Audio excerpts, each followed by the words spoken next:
Blessings and good morning on this 8th day of May in America. This is a day that we set aside as honoring mothers. And just a quick note that in its original form, celebrating mothers was more about celebrating women in general. It wasn't about whether or not you've had children. And so today I just join with all women everywhere in just marking today as a day we claim some of that resurrection power of Jesus to live in this world and to bring to this world the many gifts that we offer. And so welcome everyone to this Sunday morning brief. This actually is more of a time for me to offer just a little bit of information about what we're going to hear in the worship service, especially in my message.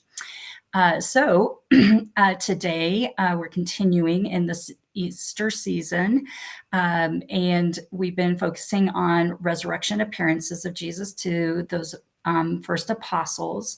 Today we take a little break from resurrection stories to kind of like step back and get a little bit bigger picture of who Jesus is and what in his resurrection, how that points us more to God. So we're going to hear the gospel reading in which Jesus says, "I am the good shepherd." And my focus in the sermon today is going to be in from 1 John. But I want to just kind of step back and take a look. So if today we're going to kind of take an overlook of just who Jesus is and what the resurrection tells us about Jesus laying down his life.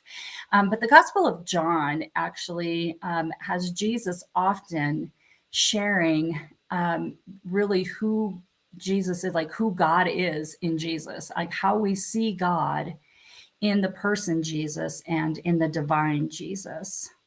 So John is the only one who has what we call the I am statements, Jesus's I am statements. And when we say I am, he's not just talking about like drawing attention to himself. The I am in all capital letters is a way of saying Yahweh. Right? And because God, Yahweh, in the Old Testament was often said, "I am who I am." When God invited Moses to take the journey to Egypt to help free the slaves, God said to Moses, "Tell them I am sent you." So Jesus using these I am statements is a really huge deal. And why the other gospel writers don't talk about these statements, I don't know. But John obviously felt this was really important. And so we see these statements, these I am statements in the Gospel of John. So I just wanted to run through that list for you. First, Jesus says, "I am the bread of life," and that's found in chapter 6. And then in chapter 8 and also in chapter 9, Jesus says, "I am the light of the world." In chapter 10, we hear him say, "I am the gate." And today we're going to hear about how Jesus says, "I am the good shepherd." Both of these in John chapter 10. Jesus also said, "I am the resurrection and the life." We find that in chapter 11. He says, "I am the way, the truth, and the life" in chapter 14. And then, "I am the true vine," found in chapter 15. So all of these statements, we get a big picture of how God's nature is embedded, embraced, embodied in Jesus, the person.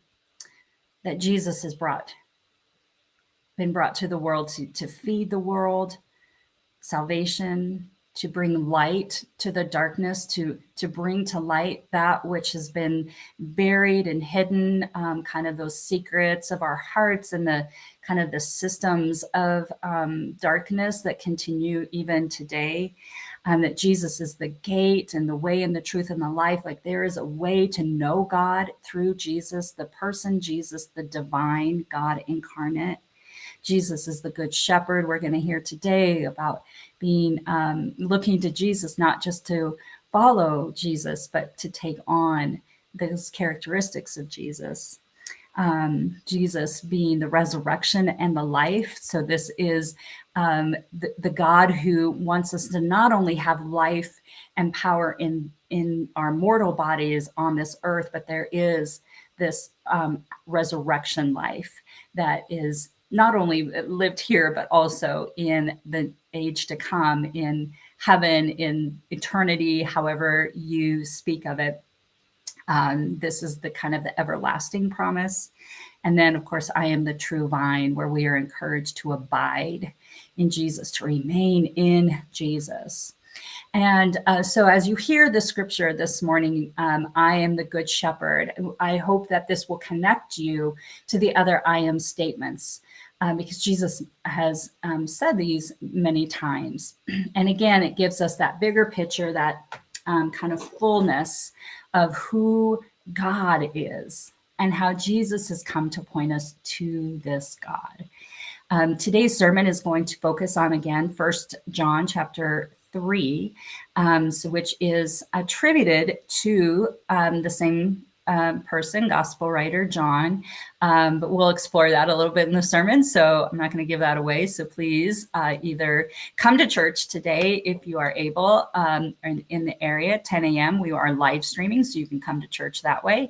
And of course, our videos or our live stream recordings are always available to you. So I'm so looking forward to sharing a message today and to being in the space with all the women who are a part of this church, and those women whose spirit is always a part of this church, for they are just these amazing people in our midst. And so we will honor all women today in our worship service. May this day be filled with light and hope for all. And may the rest of your day be the very best of the day. And may you know the fullness of God's love, like a mother who gathers her, like a mother hen who gathers her young to her, our God who, like a mother, loves us unconditionally, and God who is like a mother who bears for us our burdens. All right, have a beautiful day, and happy Mother's Day to all the women out there. See you at church.